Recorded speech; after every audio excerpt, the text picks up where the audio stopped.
This is the Six Man Show, an Orlando Magic podcast, with your hosts Luke Sylvia and Jonathan Osborne, covering all things Magic basketball. By fans, for fans. Go Magic.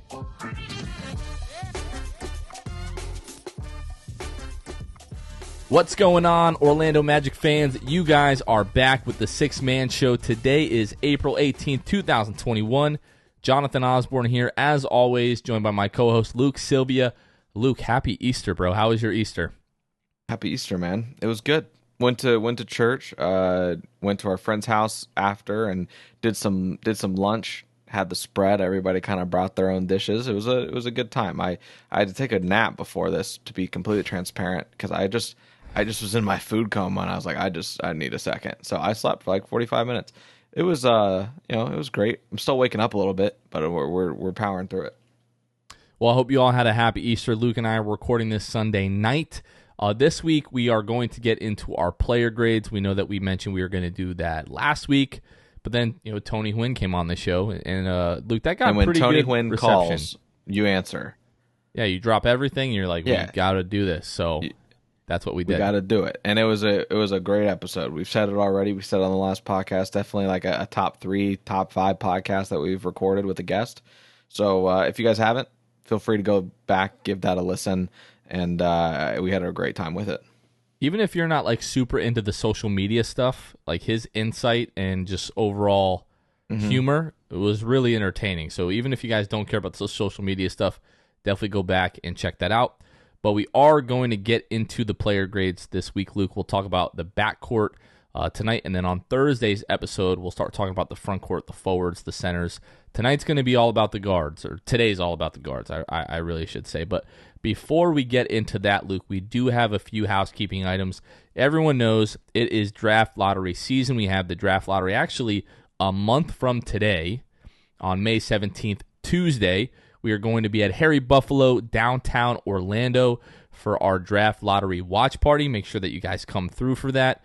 We don't have a time. Keep your ears open for a time. The NBA has not announced when the draft lottery is going to be held yet, but when it is, we will be there, so make sure you guys come out. If you guys haven't RSVP'd yet, hit us up on social media and let us know that you are going to be there. We just want to let Harry Buffalo know, how many people are there, so they make sure that they're staffed properly, so you're not waiting like 75 We're already minutes over to get 100 a beer. RSVPs, so you guys need to RSVP. They need to be prepared. It's very, very helpful. Beyond that, we want to give a shout out to our new patron, Franz Goated for show. Thank you so much for supporting the show. It's just 2 O's, but I really wanted to really emphasize that it was multiple O's there. If you just say for show, people are like, oh, he just means like for show. Mm-hmm. I don't know if you remember Superbad. I know there's a family podcast, but getting that for show. That's what I'm reminded of when I see for show spelled like that. Anyways, super big shout out to Franz Goated for show. You don't have your name listed here. I would shout your name out, but I know that you have been like literally supporting the podcast since day one. So super, super appreciative, and we appreciate all of our patrons, everyone that helps financially support the Six Man Show here. If you're interested in helping support the show, you can find us at patreon.com/the Six Man Show, and we have a few different tiers there that you can use to, again, support the show. And we shout out all of our patrons every single episode, which we will take a moment to do right now. Shout out Court Cousins, Drew Gooden, Armin, Keith Garcia, Zico, Carson Tulo, Nathan Lynn, Ellis, Jonathan Borges, Norm L., Magic Player History, Julio, Bailey, Matt Lyman, Eric Segovia, Gabe Gaines, Bo Outlaw Fan, Wiffle, Michael Martin, Jamel Miller, Michael Salapong, and again, Franz Goated for show. Thank you all so much. Luke, before we get into the player grades here, we have to run Tankathon. And I think the other day when I ran it on Twitter, I got the second pick, and everyone's like, oh my gosh, this is incredible. You finally actually got like a good pick. As of right now, we have 29 days, 22 hours, 48 minutes, and 47 seconds until the NBA Draft Lottery. They're counting this down to the minute. This says Tuesday, May 17th at 8 o'clock p.m. So that makes me feel like Tankathon knows something that we don't know and that hasn't been like advertised anywhere. That's not been announced, yeah. I think last year it was at 8:30, if I'm not mistaken, because like our Flyers and everything were for 7:30, and we try to get everyone there like an hour ahead of time. So keep your eyes peeled on that. But each week we do this. We run the Tankathon just so that we can try to be prepared for all outcomes on the night of the lottery. Last week, Kevin mentioned to us, Luke, that he's like, I'm just preparing for us to get the 6th pick. So if we get the 6th pick, it's like, oh, I knew this was going to happen. And then you kind of have an idea of who the Magic may draft there. And then everything else, like you end up above that, then you're really, really happy. If you end up with 6, you're just like, kind of figured. How do you feel? Are you going into the lottery night expecting a certain pick? Yeah, I think you have to. I think like either, well, your choice is really to not be hurt by this, is to not have any type of expectation, or go into it with the mindset that, you said Kevin talked about, which was the Magic are going to get the 6th pick. Anything better than that is just like, icing on the cake, cherry on top, whatever you want to call it.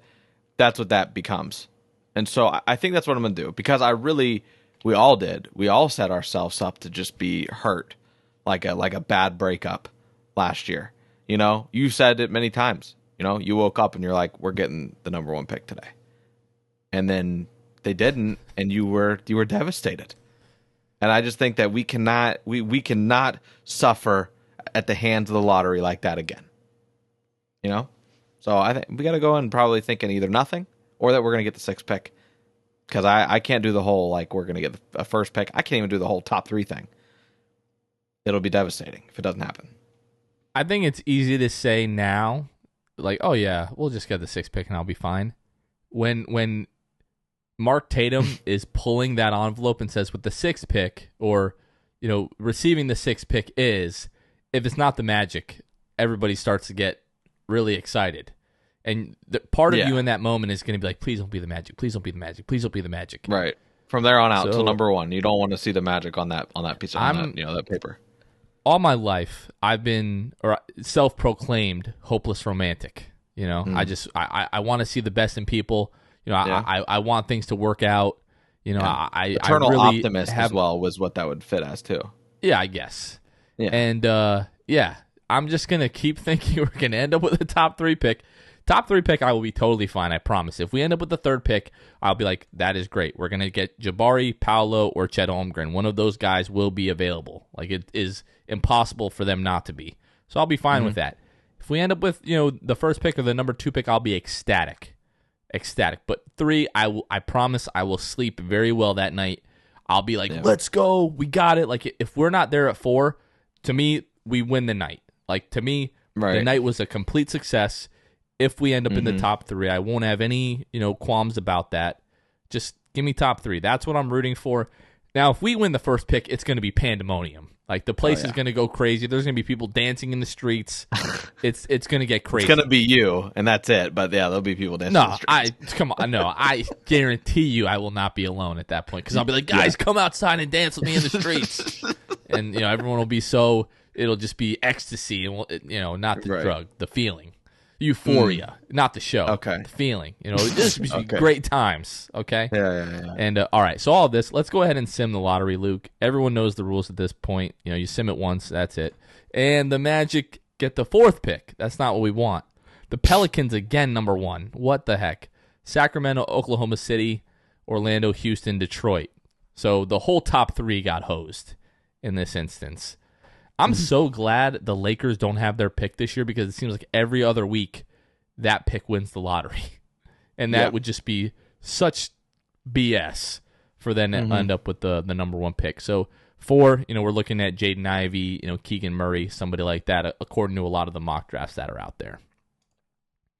All right, Luke, the last thing that I wanted to bring up before we get into the backcourt player grades, if you guys haven't already heard, if you ever have any take, anything that you want us to hear, even if you want to tell us how much you love the show, if you want to hate the show, if you're from Toronto and you want to tell us how stupid we are, you can call us at 407-603-1189 to leave a voicemail. If we like it, if it's funny, even if it's not overwhelmingly positive about us, if we find it funny, it might end up on the show, or we might use it as an idea for a future episode. So if there's anything that you want to say, get off your chest, vent about, cry about, ask a question about, anything you want to say about the show or the team, again, 407-603-1189. We would love to hear from you guys. Okay, Luke, it was a long season. We went into it expecting it to be a long season, and that's exactly what we got. We went into the season with expectations of the team, expectations of the players. I don't know that we had expectations for Mosley. I guess we can talk about that in another episode as well. Yeah. But yeah, you go into the season with a lot of expectations, and throughout the year, I guess your expectations change from game to game or from week or month to month, whatever the case may be. But what we're going to talk about on this episode in particular is how you expected a player to play this season, and then kind of how that played out, and kind of how that compared to your expectations of them, again, before the season started. Right. We're going to do the backcourt tonight. Thursday's episode, we'll do the front court, and then maybe Mosley, I don't think will be a whole episode. Maybe we'll wrap that into like another episode here. But where do you want to start with the backcourt? So the backcourt, we're talking about the guards. We're talking about guys that played in the majority of games this season or were in the rotation for the majority of this season. We're not going to talk about guys like Aleem Ford. We're not really going to talk about Devin Kennedy, who we only saw for a handful of games at the end of the season. We're going to talk mainly about like the core guys and some of the other veterans that we saw a lot of burn. We'll talk about Cole Anthony, RJ Hampton, Terrence Ross, Gary Harris, Jalen Suggs. And even though we only saw him for a little bit, we have to talk about Markelle Fultz. I know it was only 18, 20 games, whatever it was for Markelle, but we all kind of universally recognize him as the starting point guard next year, so we will talk about Markelle. Luke, do you have any preference where you want to start? Is there anyone that you're really itching to talk about, or you just want to get out of the way? Anywhere you want to start? Let's get this guy out of the way. We've talked about him quite a bit, Jonathan. I want to talk about Cole Anthony first. He's number one on my list too, so let's do it. Okay, great. Yeah, so I guess I'll kick it off here, Jonathan. Cole Anthony obviously has a fiery start to the season where we thought that we might have like definitely a future All-Star on our hands. And we, in hindsight, and it obviously is 2020, got ahead of ourselves a little bit, Jonathan. If he plays that way all season, this grade is far different. But I think that, where I landed on him is a solid grade. I ended up with Cole Anthony as a B. For me, I think that, I can't lie, like that first 25 games really did kind of put a bad taste in my mouth for the future. He didn't really take a jump in efficiency, when it all is said and done, obviously. Didn't take a jump. He took on a bigger role, I guess, is the word, but he was still hitting game winners last year. So for me, it's just a solid B. Cole Anthony, I think, should be kind of a six man until he proves he can be efficient. I think he can be that spark plug off the bench for the Magic. So I landed on a B for Cole Anthony. I'm right there with you with a B. Obviously, we talk about the first 21 games of the season for Cole, averaging 19 points, 40% from the floor, 36% from the 3-point line, was as clutch as they come. We saw him make big baskets, against teams like the Utah Jazz and the Minnesota Timberwolves, two teams that we're now seeing in the playoffs. And everybody was on the John Coltrane. Isn't that a musician? You got me beat. Pretty sure Kevin is probably like freaking out that we don't know who John Coltrane is, but I know that's a musician. I don't know if he plays the saxophone. I'm going to Google this. Everybody, I'm really sorry about this little sidebar. You're right. He's a American saxophone player? jazz saxophonist and Let's composer. go. I'm a beast. Anyways, everyone was on the John Coltrane. Mm-hmm. Cole Anthony train, that is. Yeah. The first, big chunk of the season, and then we've had multiple discussions about his inconsistency from that point. Do you feel, because I feel like we talked a lot about his numbers, and we brought them up just now a little bit, but do you feel at any point that Cole was like really forcing the issue? I feel like there would be stretches of that in games, but I never necessarily felt like he got into like ball hog territory, or that he was ever like really like hurt the offense for large stretches. I think there was like some moments where like Cole, like you really didn't need to take that shot there, but it's never like games where I'm like, what is Cole doing tonight? Kind of thing. Like he was missing shots, but I mean, I can't lie. There's moments where I was like, Cole's doing too much. Like there's points where he just like would over dribble and find himself in a bad spot and end up chucking up a shot that like we see that nobody else got the ball in that entire possession once he touched it. Cole is a guy who is always going to have the courage or the cojones to shoot the final shot of the game. And while for a long time, obviously he's hit a lot of game winners, he has that kind of knack. But it doesn't, just because you have the courage to be the guy doesn't mean you should be the guy.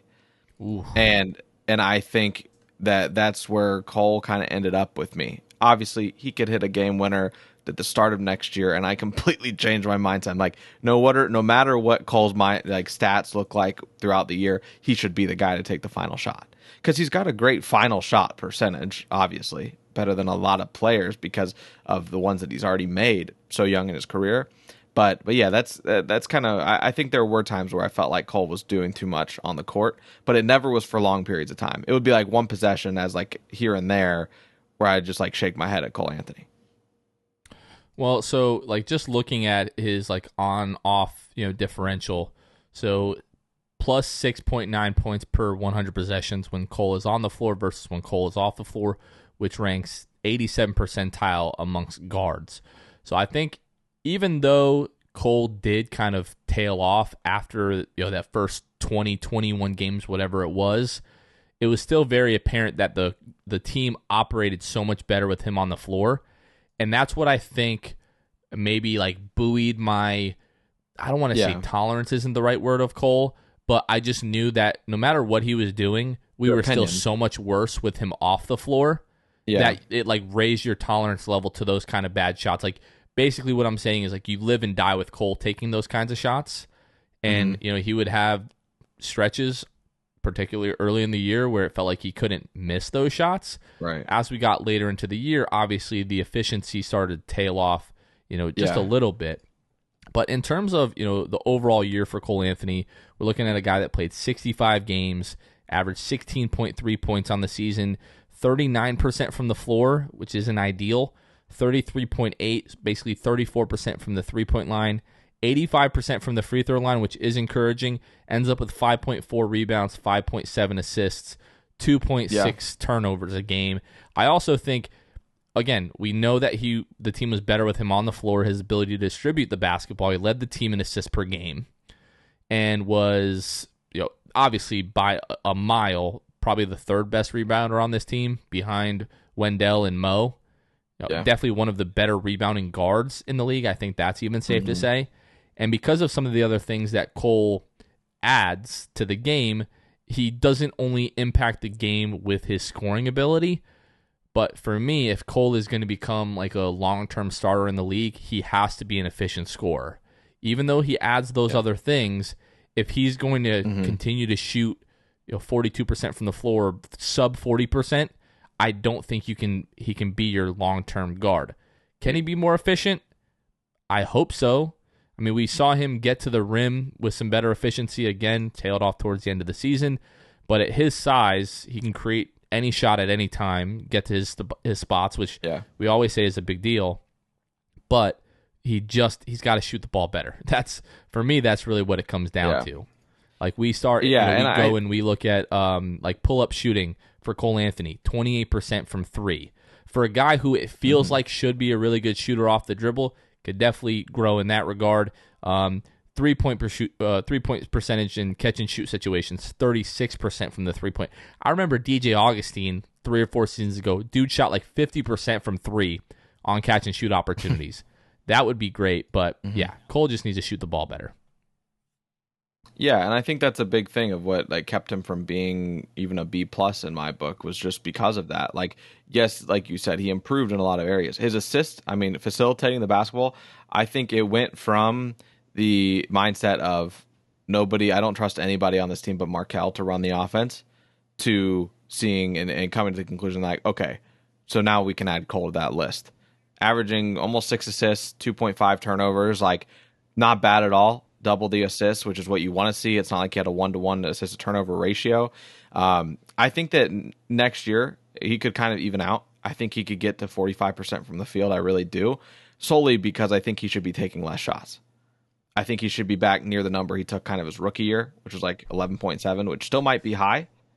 I think if Cole can get to the point where he is shooting like 11 attempts, if he can get 11 attempts flat and shoot 45% from the field, I'll feel a little bit better. I just want to see some improvement next year from an efficiency standpoint. And also, I mean, if he could, I don't even know. Like, it's hard to tell him he should become a better defender because he's just small. It's not that he doesn't try. Right. It's just that I just don't know if he can do it, which is unfortunately going to hold him back quite a bit. But yeah, that's kind of my piece on Cole. And for a guy that's super explosive, like north to south, he's not very like quick laterally. No. So he's not beating anybody tall. In defensive shuffle drills. Yeah, he's not long. So like I just don't know that he's ever going to get to the point where you look at him as like a plus defender. Mm-hmm. Hopefully he just becomes a guy that is like passable, and maybe in a defensive scheme where you're switching a lot, you probably just try to keep him on the worst guy at all times. And that's why Jonathan. And then the other team just ends up hunting him and pick and roll at the end of games. I think it is going to be very. I know we've talked a lot about Cole, but he was a focal point for this year and kind of deserves more. Cole airtime, will definitely be one of the folks that we spend some more time on. Yeah. My thing with Cole, and I just kind of like am thinking about it. We're talking about his defensive struggles that he probably really can't help it very much, just due to his size, really, and obviously laterally he's not the quickest, but. I wonder if next year we see Cole in the starting lineup alongside Markelle instead of Jalen solely for the fact that you can hide him defensively. Or maybe you see him in more rotations in that way. I don't know if it's going to happen. Obviously, you'd have Markelle guard, the 2 guard in that situation. He is bigger. He's a much better defender, whatever it may be. But then you are hoping that Suggs can be a good offensive tool as well, like propel the offense in that second unit, which I'm not saying he can't, but based on what we saw, and we'll get to Suggs, I don't know that he can. So it's a very interesting situation that is going to be interesting to see how it's like navigated moving forward. I'm very much of the mindset that like you play your best 5, like your best lineup. Right. And to me, like putting Jalen next to Markelle, Jalen doesn't have to do so much. We put some other of these like defensive like studs in there, and all of a sudden this team just looks completely different. All the things that you were saying about Cole, like might not be able to guard your best guy, but it's another guy that we feel like can manage the offense. All of that has me feeling like he is the perfect 6-man point guard off of the bench to kind of handle that bench unit. And not to Greg, mention if you're listening to, I know he doesn't want to hear that. I know Cole doesn't want to hear that. But and you mentioned 45%. We went over this a few episodes back of the guys averaging like 18 points a game, shooting 44%, and it's all like really good guys in the league. Yeah. So if Cole gets to that, I think he won't average maybe as much, but or maybe it evens out at where he's at. I have no idea, but I do think statistically speaking, if he gets down to like 11 shots per game instead of where he's at this year, which was like 14 or something like that, I think it's more realistic. I think it's, less is more in that situation, right? And I think that surrounding him with more talent will help do that. I just don't know how the bench unit will affect him because it's not going to be playing with better players very much compared to what he's normally used to playing with in terms of the starting unit. So it's interesting. Cole is an interesting case, and I really hope that we see a big jump from him next year. Yeah. All right, next up, let's talk RJ Hampton. So somewhat polarizing amongst Magic fans. There's still a good camp that are really, really high on RJ. There are some other people that have kind of cooled off on RJ. Some people that are just kind of indifferent. When we started to hear the talks like, oh, he could be 6'6", he could be 6'7", we're talking about, oh, could we see RJ like at the 3 at times this season? And I would say the better part of this season, we saw Mosley just trying to see if he could kind of mold RJ into a point guard. And we saw that, again, for I'd say like the first 3 quarters of the season. And it felt like the last 20, 25 games or so, RJ started to play much more off ball, which a lot of us thought should be his role right now and that he would benefit from that. For me, on the season, based off of what I expected from RJ, because I was really high on him at the end of last season. I mean, I know it was just 2 weeks, but won April Eastern Conference Rookie of the Month at the end of the season last month, or at the end of the month last season. I was really high on RJ coming into the season, and when you kind of look at the way that he performed this season, in 64 games, averaged 7.6 points per game on 38% from the floor, 35% from the three-point line, 64% from the free throw line, 3 rebounds, 2.5 assists, 1.4 turnovers. RJ is a guy, when we talk about catch and shoot situations from the three-point line, shot 39% from the three-point line, is a guy that I think maybe we had a feeling that he could be a pretty good defender last season. I mean, we saw it in the Utah game earlier this year, down the stretch in the fourth quarter, playing really good defense on guys like Donovan Mitchell.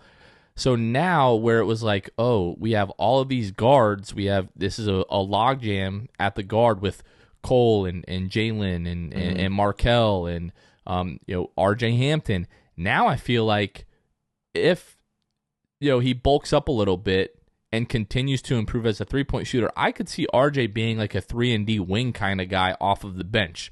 I don't know if he ever turns into like a starter per se, but if he really focuses on those two specific areas, I think he could be a really high-level role player when you add in his athleticism and quickness and everything like that. To me, RJ just never got it going as a point guard where he was most of the season, and some of this, he's just not being put in the right position. Like right now, he is not ready to be an NBA point guard, so maybe it's not totally his fault, but the lack of development that we saw there from RJ kind of cooled me off on RJ just a little bit, where again, I was really high on him at the end of the last season. For me, RJ was a C.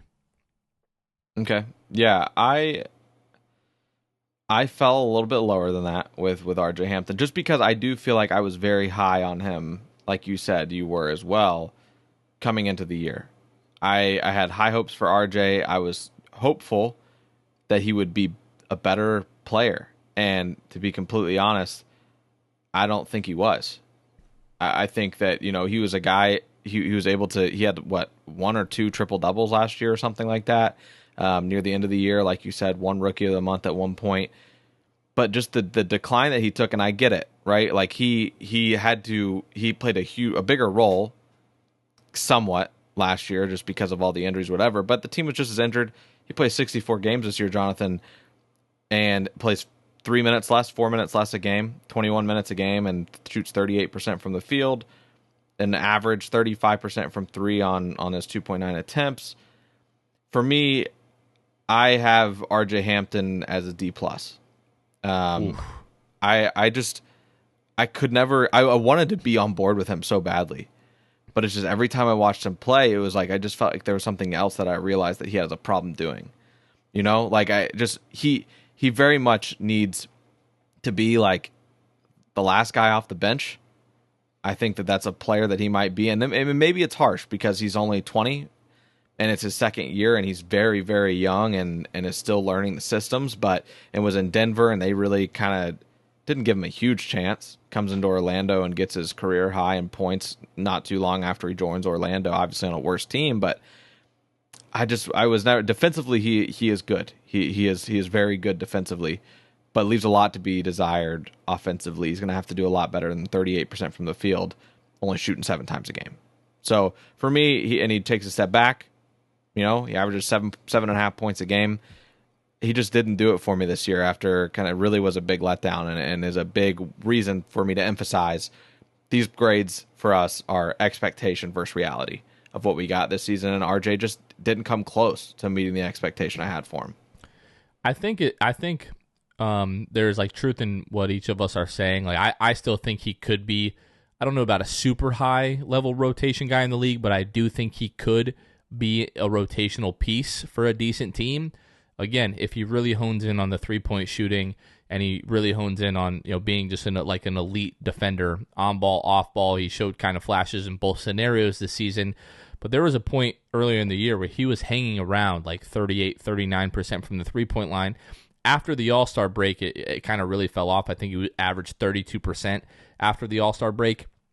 Where he really strives is in catch and shoot 3 opportunities, 39.8% this season on 2.1 attempts. So again, he's not going to be a guy that you really feature in your offense a ton. He's so athletic, though. I would like to see him cut a bit more. if the fans that have been following the Magic for quite a few years, one of the Magic staples was like that fake dribble handoff with Terrence Ross and Aaron Gordon where he would cut back door. RJ, in my opinion, is the guy that can make that same type of play, especially if he becomes an even better three-point shooter, because then you're worried maybe he's going to shoot off the dribble handoff or it's going to be a pick-and-roll scenario, whatever the case may be. 39.8% on catch-and-shoot opportunities, that's not nothing. Like, I'm very confident in RJ catching the ball on the wing and just not thinking about it and just firing. I think that's where he has the most success. His issues right now is when he puts the ball on the floor. It seems like he doesn't really know what he's doing, hasn't made his mind up, right? And it just has all this athleticism and all this speed and doesn't know what to do with it yet. Now, you mentioned he's only 20 years old. He's got a lot of time to figure this stuff out. Right. But I wouldn't be surprised if he ended up in either scenario, either a really good rotational piece or just as like the 9th or 10th guy off the bench to come in and give you some minutes while your star catches a breather. But yeah, I think we were both really high on RJ. Now we're a little bit lower on RJ. It wouldn't surprise me if RJ kind of has a better season next year and we're kind of somewhere in the middle. We're not super low on him. We're not high on him, but we're like, RJ was really, really fine this season. And I think another part of it is like, he came from Denver where he wasn't getting a ton of opportunity, came to the Magic, had a ton of opportunity right away, and then sees the Magic draft Jalen Suggs and knows, like, they just took this kid with the 5th pick. That, definitely took a big chunk of his role or what would have been his role on this team this season. All right, who do you want to talk about next? Let's talk about Terrence Ross. We can do T. Ross and followed by Gary Harris. Yeah, we can group them together there. Yeah. I want to hear your before. Yeah, I'm sorry. I feel the need to say this. Like, okay, I love Terrence Ross. Like, I truly love Terrence Ross. Like, Terrence Ross, 18-19, is one of the most fun players I've ever watched play basketball in my life. Like, there was nothing like Terrence Ross taking over. That's the year that he became the Human Torch. We did not have that nickname for Terrence before the 2018-2019 season. And just kind of each year since then, like, it was a career year from him. He signs the deal. I remember the Instagram Live. He's like, Orlando forever. Like, he's got his wife and his son in the car, and they're so excited and blah, blah, blah, blah. I remember him wearing, like, nothing but Orlando Magic gear that entire offseason, even leading up to free agency. Was always posting pictures of him in a Magic hat or a Magic shirt or a Magic jacket, whatever the case may be. But it seems like, and I don't even have the numbers right now to back this up. I've got to pull this up. But it feels like each of the last 3 seasons, he's kind of started to step down. You're right. I am right. Specifically from the 3-point percentage. Well, I mean, specifically from the 3-point, yeah. I mean, that is what his success is predicated upon. Now, last year, obviously, has his really career high in terms of scoring. But if I go to his advanced numbers, and I'm just going to compare it to 2018-2019 in terms of his usage, was 23.9, and somehow last year it was 24.1. But he was not, anywhere near as efficient as he was in that 2018-2019 season. So again, 2018-2019, 38% from 3. The 2020-21 season, 33% from 3. So what we need out of Terrence Ross is the 3-point ability, the ability to really get things going for the team in that regard. And it just hasn't been there for Terrence. And I was like going through it. I'm trying to find like the statistic that is like, well, maybe he's not getting, enough open shots. Maybe it's, he's not getting, enough catch and shoot opportunities. But when he's given those opportunities, he's not capitalizing on them. So in terms of catch and shoot, we're looking at 2.7 attempts per game. He shot 30% from the floor from the 3-point line. So, and I know with Terrence, catch and shoot opportunities mean different things than they do for other players because they are so focused on him that he's catching the ball and he doesn't really have a lot of airspace. But I went and looked in terms of wide open 3-point opportunities. So this is when your nearest defender is 6 feet or further away from you. Terrence Ross, 3-point percentage, 37%.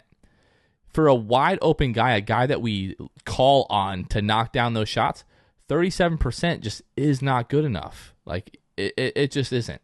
And I love Terrence. I don't know if he doesn't want to be here in Orlando anymore, which, for the record, I would completely understand if he doesn't want to be here through this rebuild. He is getting later into his career. He's played on some good Toronto teams, but never played for like a true contender. I'm sure he's looking at his career and like, yo, I'm not saying he's on his way out, but he's got maybe 4 or 5 years left. I mean, and that might be being generous. At least 3 to 4 years left. Yeah. I'm sure he wants to play for a contender, but it just seemed like we saw almost like a joyless Terrence Ross at times this season. Like, not a guy that's like really jovial and like joking around. Like, a lot of times he just seemed like, whatever, I'm here. And is that fair to Terrence? I don't know. He might have had some personal stuff going on, so I don't want to like rag on him too much about this, but was just not good enough in the minutes that we saw out of Terrence Ross this season. What was your grade for him? I gave Terrence a D. Okay. We're on the same wavelength then. I gave him a D as well. So Terrence, unfortunately, my lowest graded player. Like you said, nothing but love for Terrence, and completely understand if he wants to be in a different situation. And we did a segment early on where we felt like Mosley wasn't using plays to get like Terrence the ball. And the it's there in terms of usage percentage, in terms of like the usage. You know, last year he had a 24% usage, and this year 20.5. So, and that is a decent difference. And so I think difference. I think that Mosley absolutely wasn't utilizing T. Ross as much as he maybe should, but the difference was in the past years with Terrence, the Magic were trying to win games. Front office was talking about making the playoffs, turning the franchise around, whatever. Obviously, they're still trying to turn the franchise around, but it's more about developing players. Mosley said it many times. I'm going to throw lineups out there now at any point in the game, and I'm just experimenting, is essentially, I'm paraphrasing. But that was said. I think T. Ross just, unfortunately, didn't fit the agenda for this team this year. He's 30. Like you said, he's got 3 to 4 years left, and I want to clarify, at least from my opinion, at this, maybe at what the level he's contributing. I think that he could obviously stretch it out to be 37, 38 years old and be a guy that's basically making nothing up to that point and not playing very much. But at this level, I think 3 to 4 more years. Hopefully an elevated level. I don't know what they're going to do with Terrence. He's got, I believe, 1 more year left on that contract, I believe. He does. You're correct. Yeah. So as far as Terrence goes, he took a dip again from 3. He took a dip, and ultimately it's that easy. Like, you look at Terrence Ross and the player that he is, that's what you have to look at. Is I can look at T. Ross. He's one of very few players in the league that's a rotational guy. You can look at his 3-point percentage and be like, he didn't do what you hoped he would do. I mean, to take the dip that he has in the last few years, I think it's inexcusable. I understand that like stuff hasn't been being ran for him, but at the same time, I think that he is a lot of the reason that he got a D grade from us. I'm not going to put all that blame on Mosley, but I do think it's a fit thing as well. So it's unfortunate, and I was hopeful that he would be the veteran that could step in and really contribute and set an example on the court. It just felt like that wasn't the case. I think there is. I don't know if it's anything. It's definitely something. Pre-All-Star break, Terrence Ross shot 31% from the three-point line, which by his standards is horrible. Right. Post-All-Star break, and now only 12 games, so this is where we saw a lot of like, oh, you're going to play, you're not going to play. Yeah. 4.1 attempts, 18% from the three-point line. Like, by Terrence Ross's standards, any standard, I don't know that it's checked out. I know it. I mean, I feel like that's a large possibility. I don't want to assume things. That's probably how I feel, that he kind of is checked out. But I mean, this just came to mind. We're looking at Vooch, just kind of this season in Chicago, and at times Bulls fans have been really happy with Vooch. Other times they're looking to trade the guy. We look at Terrence Ross. We look back to that 2018-2019 season, and like those are two guys that Cliff like cracked the cheat code with. Like, I know exactly how to get every ounce out of these two specific guys. And that's probably a reason why they were such big parts of our success when Clifford was here. But, man, if there are two guys in the world that miss Steve Clifford more than anything, it's Terrence Ross and it's Nikola Vucevic, because this season, again, like you said, he wasn't featured a ton. It's also he wasn't playing with as good of players, so I think there's always some fair reason and argument for decline there. But Terrence, just by and large, is not good enough this season. Let's flip the page. Let's look at Gary Harris, and this is a guy who, for me, the script completely changed over the course of the season, because we were making jokes like the guy wouldn't be able to throw me in a trash can, couldn't hit a shot to start the season. And then, down the stretch, it was wow, Gary Harris literally cannot miss. So let's look at Gary Harris really for the entire season here. Let's go back to all games on NBA.com here. That's where we're getting all these stats. So Gary Harris in 61 games, 28.4 minutes, 11 points, but 43% from the floor, 38% from the three-point line, and 87% from the charity stripe, 2 rebounds, 1.8 assists, and 1 steal per game for Gary Harris. And when we look at post and pre-All-Star numbers, I'm going to pull those up now. Pre-All-Star, Gary Harris was shooting 38% from the three-point line, so he actually turned it on a lot earlier than I thought he did. I know the All-Star break November, was the last fourth of the year. I think. November and December were, oh my gosh, they were so bad for Gary Harris. And then after the All-Star break, right at almost 41% from the three-point line. Let's just look at the month of November. I'm going to guess was horrid for Gary Harris. So Gary Harris, 24% on 3.4 attempts. When we go to December for Gary Harris, let's see if it's any better here. Gary Harris jumped up to 43.9%. So December is when Gary Harris turned it on, and that just kind of set the trajectory for him for the rest of the season. I have something to admit to you, Luke. You've been a proponent basically since December when he started shooting the ball really well of re-signing Gary Harris. I'm now on board with re-signing Gary Harris if it's for the right deal. I agree. Now, I say that, apologize to Chuma. We haven't got to Chuma yet, but you owe that man an apology. We'll talk about him, but we'll talk about you Chuma. Probably won't care for my teammate grade for him either. Oh, that's awesome. So that'll be fun to break down as well. But as far as Gary goes, did you say, or did you give your teammate grade or your grade for him? I don't know. I did not. I gave Gary Harris a B+. Wow, you rated Gary better than I did. Well, that just shows we're talking about expectations. You expected a lot out of Gary. True. I did not expect a lot out of Gary coming into this season. Yeah, I had pretty high expectations for Gary Harris, which is why I gave him a B-. Not a bad grade at all for a guy that had the stretches that he had at the beginning of the year. I just think that he won me over with what he was able to do from three moving on. I mean, to shoot as badly as he did to start the year, Jonathan, the first couple months, and to finish the year on 5 attempts shooting 38.4% from three. I mean, if he's that guy all year, I think he shoots 40%, and that's not even a question from three on more than 5 attempts. So I think where Gary very much hinges on, much like Terrence, is going to hinge a lot on that 3-point percentage. His field goal percentage was 43%, 43.5. I'd like to see it, but a lot of his field goals are 3-pointers. What? I'm raising my hand because I need to say something. From December on catch and shoot 3 opportunities, Gary Harris shot 44%. It's my dog. From behind the 3-point line, baby. We got some Gary Harris love right now. That's legit. That's valid. As the Gary Harris deserves the recognition for the way that he played from December. I'm sorry. I apologize. Well, and this will go into my Chuma stuff later, but maybe you don't owe him an apology just because he deserved it.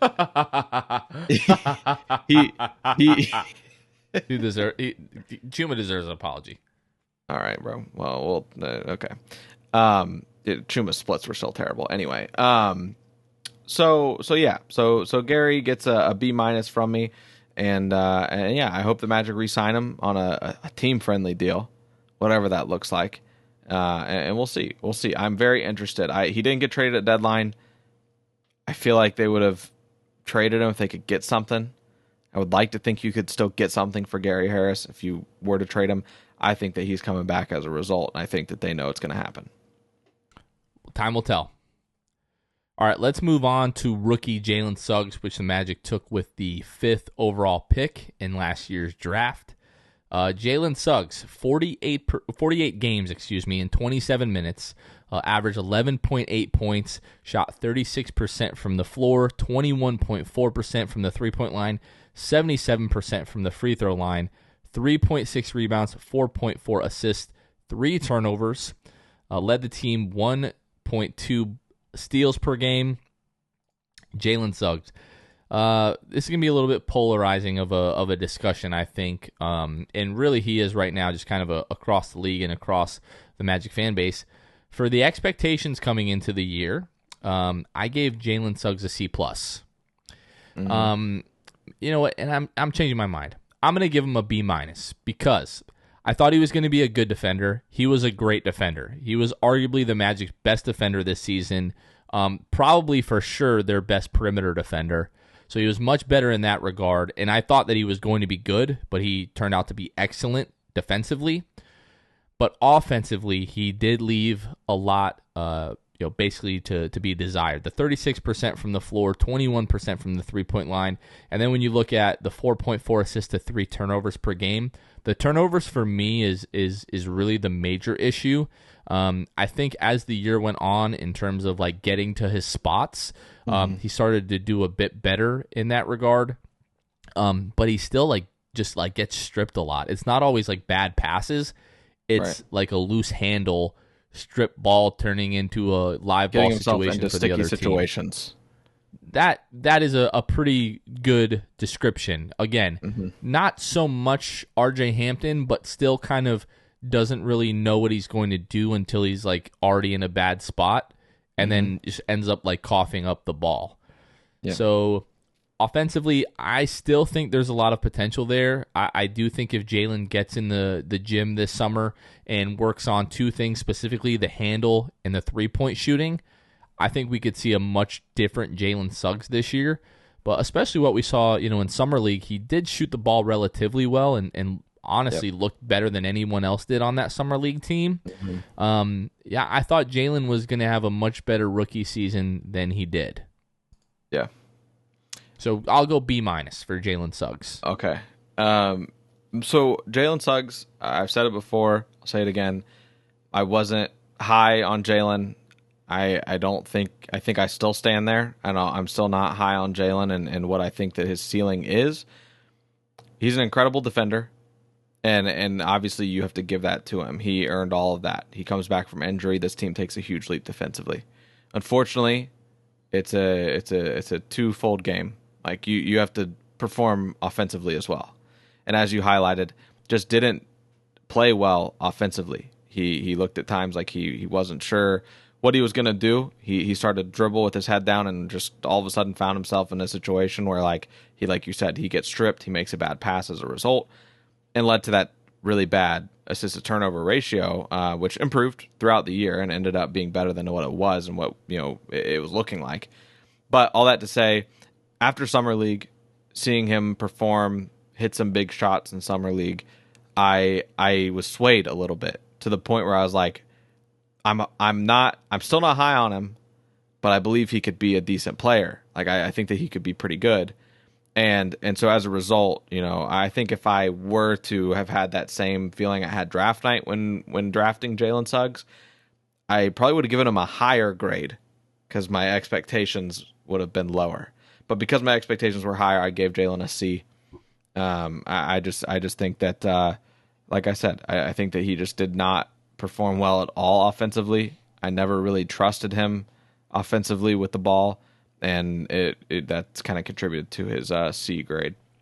So let me ask you this. Do you see a path forward, maybe where Jalen isn't like a superstar, but is like an all-star level talent? Do you see a path that is possible for Jalen?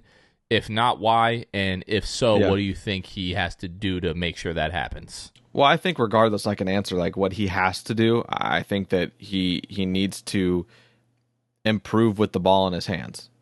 This is a guard-heavy league. He's a guy that is going to have to handle the ball regardless of if he wants to. He's a guard. He's going to have to handle the ball. He's going to have to tighten his handle. He's going to have to think more before he does something. And that was the biggest thing for me was really like as bad as he was shooting from the field 36%, 21% from three. That is almost like on the back burner for me compared to like his turnover problem. Because that'll lose you some games. Like that'll lose you a lot of games if you've got a guy who just can't, like late game situations. Are you going to trust the ball, like Jalen with the ball in his hands, and like a playoff contention type situation? With what we saw this year, I wouldn't. I don't see him having. I don't see him. I'm not saying there's not a path, but I don't see him becoming an all-star at any point. I was disappointed. And I really didn't have high expectations. I was still disappointed by Jalen Suggs' offensive output this year. Now, somebody that we've talked a lot about and kind of having a similar problem is RJ Hampton, where like at times RJ Hampton, it's like I don't even see like the good flashes of the ability to like put the ball on the floor. With Jalen, I think there still are those good flashes. It's just more so of, and he improved. Everyone's talked about him going out in December with the thumb injury and having a lot of time to sit back and just kind of watch everything and learning. And though we did see an improvement when he came back, if you look at like pre-All-Star, post-All-Star, like the turnovers never really improved that much throughout the season. Like he went from before the All-Star break, it was like 4 assists and 3.0. It was 4.4 assists, 3.0 turnovers. Post All-Star, it's 4.3, to 2.8. So it's like a little less assists, a little less turnover. So it's like maybe you're passing the ball just a little bit less each game or not handling the ball quite as much. I don't feel like he's like, and I don't even want to say RJ is hopeless, but I feel like there's still a pretty significant difference on the way that I feel with the ball in each of those guys' hands. I would say I disagree. I think I trust them each less than everybody else. That's a guard. I don't know, man. They have the ball in their hands and like I don't like what I'm gonna see because statistics show Jalen's probably gonna miss the shot, and if he doesn't miss the shot, he might turn it over. The statistics do speak volumes in terms of like what he was able to do. I just think that I would disagree on it, but yeah, I think we both pretty much agree with the way that he performed this season. I still obviously we both feel very differently on like his projection moving forward, and this is going to be a massive offseason for Jalen Suggs. Like the top 5 overall pick, like he's definitely not happy with the way that he played this season. He didn't play up to the expectations of the 5th pick. We all would agree that the 8th pick, Franz Wagner, played significantly better than Jalen did. But I want to add, Jonathan, I think that plays a huge part in why maybe people feel the way they do about RJ Hampton versus Jalen Suggs.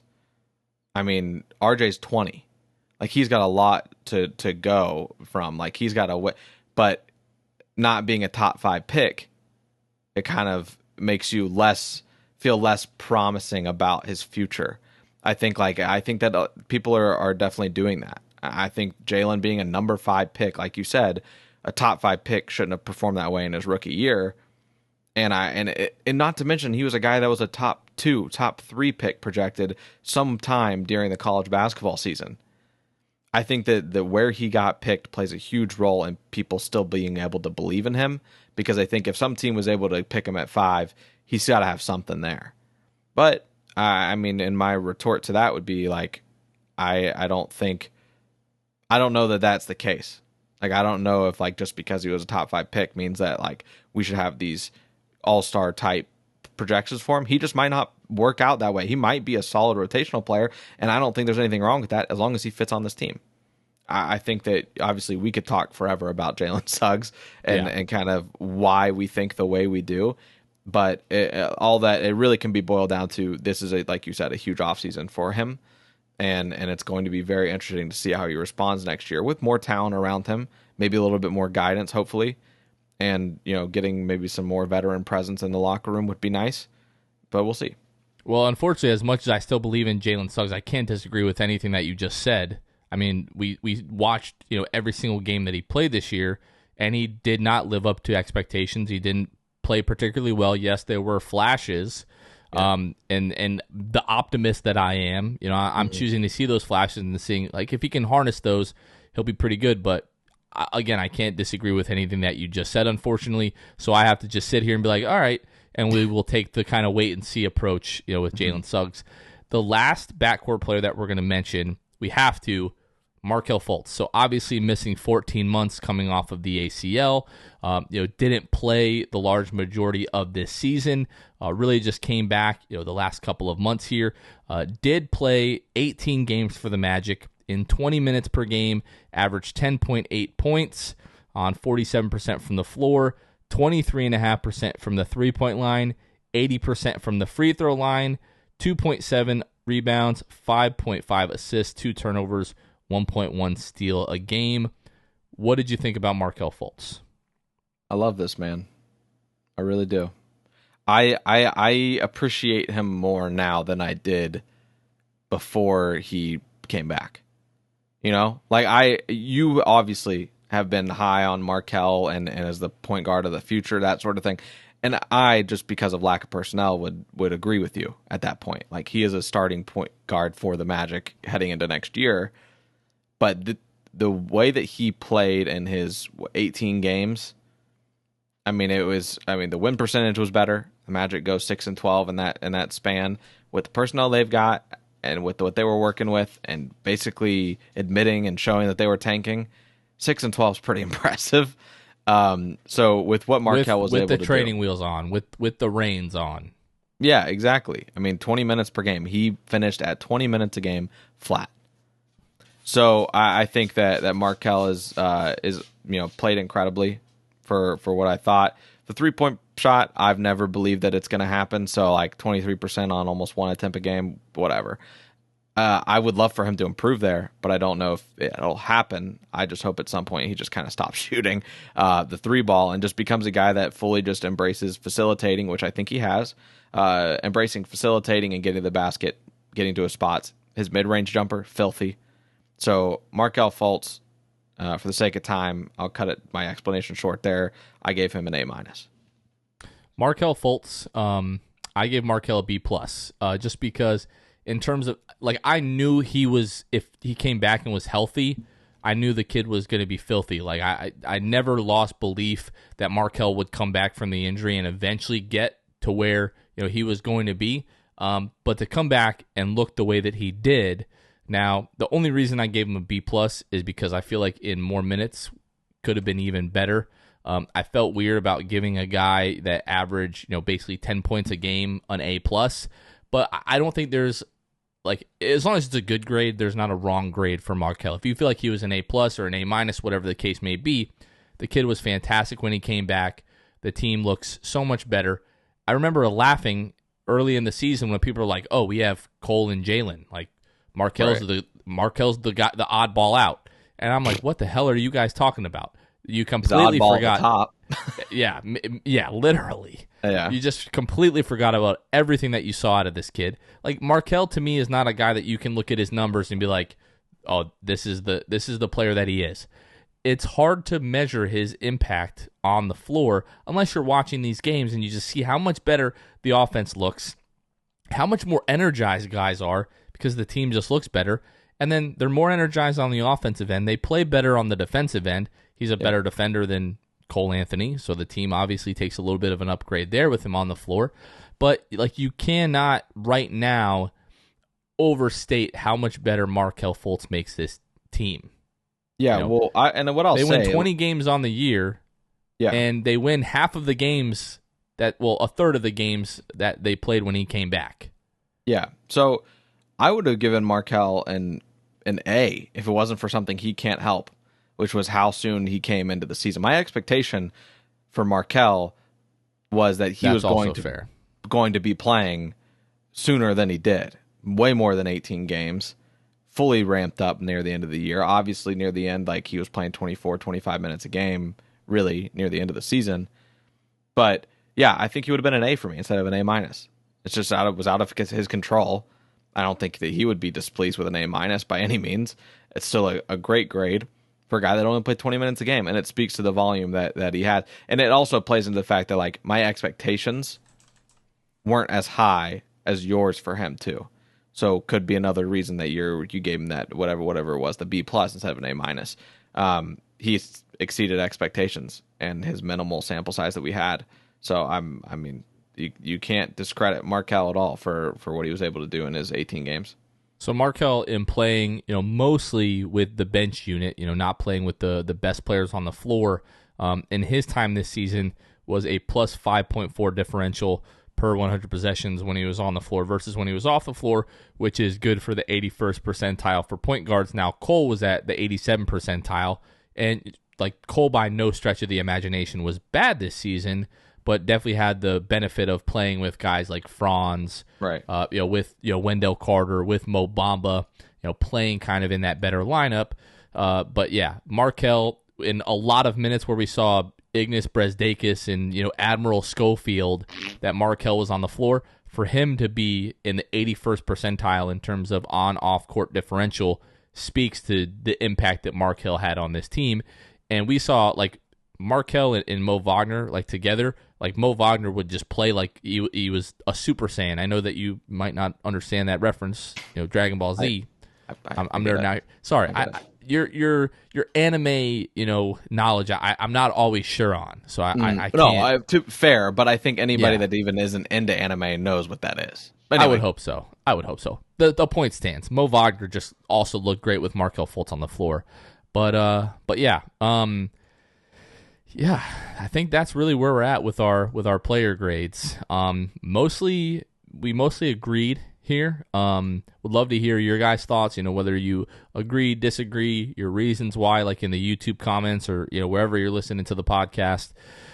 But yeah, Luke, I think that's going to wrap up our player grades for the backcourt. Apart from Markelle, who are you kind of most intrigued to see how they look next season? Jalen Suggs. Okay, I wasn't going to let you say Gary Harris. I know you wanted to say Gary, but Jalen. Yeah, Jalen. In terms of what it means, I think it's big. It's really about how, not to be cliche, but like it's how you bounce back.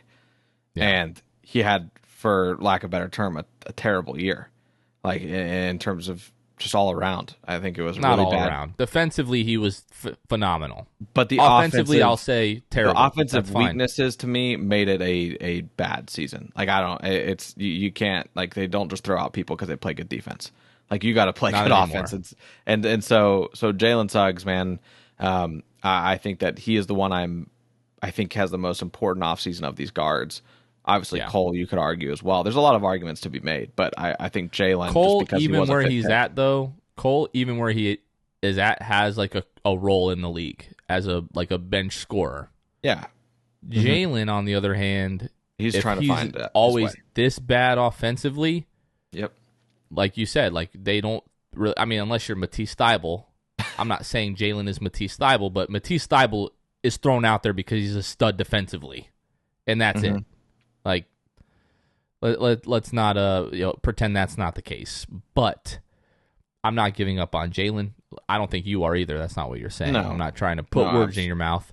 But this is like, if this is the Jalen that we see next year, like, you ring the alarms. Like, it's absolutely, it's a disaster at that point. So I would agree with you. It's a massive offseason for him, and hopefully we'll see him bounce back and be a much better player. And then we can revisit this, I hope. But we'll see. But Luke, I think that's going to wrap up the player grades. Anything else that you want to add? No, that's it. That's about it. All right, folks. Again, do not forget May 17th. I think it's going to be 7 o'clock is what it's looking like. If Tankathon is right, Tankathon could be wrong. But around 7 o'clock at Harry Buffalo, downtown Orlando, for the Draft Lottery Watch Party.